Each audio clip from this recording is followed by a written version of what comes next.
সাভারের আমিনবাজারে পাওয়ার গ্রিডে আগুন লেগেছে। নিয়ন্ত্রণে কাজ করছে ফায়ার সার্ভিসের 10টি ইউনিট। সকাল 7:15 আগুন লাগার খবর পায় ফায়ার সার্ভিস। খবর পেয়ে প্রথম ইউনিট ঘটনাস্থলে পৌঁছায় সকাল 7:20। একে একে সেখানে যোগ দেয় আরও 9টি ইউনিট। সবশেষ ইউনিটটি যোগ দেয় সকাল 8:39। আগুন লাগার কারণ তদন্ত সাপেক্ষে জানা যাবে বলে জানিয়েছে ফায়ার সার্ভিস। আগুনে সাভারের আমিনবাজারে পাওয়ার গ্রিডে আগুন লেগেছে। নিয়ন্ত্রণে কাজ করছে ফায়ার সার্ভিসের 10টি ইউনিট। এই বিষয়ে বিস্তারিত জানাতে যোগ দিচ্ছেন সহকর্মী মাহফুজা বৃষ্টি। আগুনের ভয়াবহতা কেমন দেখছেন? আগুন নেভানোর কার্যক্রমের সবশেষ খবর জানাবেন। আর আগুন লাগার কারণ কি জানা গেছে, কি বলছে ফায়ার সার্ভিস?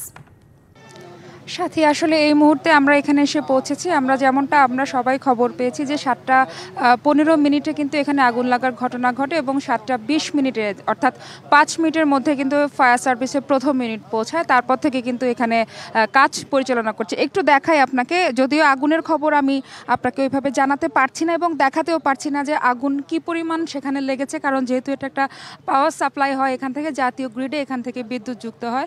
সেই জায়গাতে এই জায়গাটা একটু নিরাপত্তার সাথে দেখা হয় বলে এখানে অনেক কিছু রয়েছে যেগুলি আরও আগুনের ভয়াবহতা হতে পারে, যার কারণে এখানে অনেক নিরাপত্তার সাথে কিন্তু জিনিসটা দেখানো হচ্ছে, রাখা হচ্ছে। সেই জায়গা থেকে আমরা এখন আগুন যেখানে লেগেছে ঠিক সেই জায়গাটায় পৌঁছতে পারছি না, কেননা আগেই বলেছি নিরাপত্তার বিষয়। তবে ফায়ার সার্ভিস আমাদেরকে যতটা জানিয়েছেন যে ক্ষয়ক্ষতি কি পরিমাণ হয়েছে সেটা তো আসলে পরবর্তীতেই জানানো যাবে যখন আগুনটা নেভানো সম্ভব হবে। এখন পর্যন্ত কিন্তু একে একে একটা ইউনিটের পরে 10টা ইউনিট যোগ হয়ে গিয়েছে। তারা তাদের যথেষ্ট চেষ্টা করছে। তবে এখানে যারা দায়িত্বে আছেন, আমরা এখানে দেখেছি আইন শৃঙ্খলা বাহিনীর পক্ষ থেকে, আমরা এখানে আর্মিকে দেখতে পাচ্ছি, আনসার বাহিনী আছেন। তারা বলছেন যে ঊর্ধ্বতন কর্তৃপক্ষ যে এই power grid company of Bangladesh লিমিটেডের যারা আছেন তারা ইতিমধ্যে একের পর এক কিন্তু আমরা দেখতে পেয়েছি তাদের গাড়ি কিন্তু এখানে চলে এসেছেন।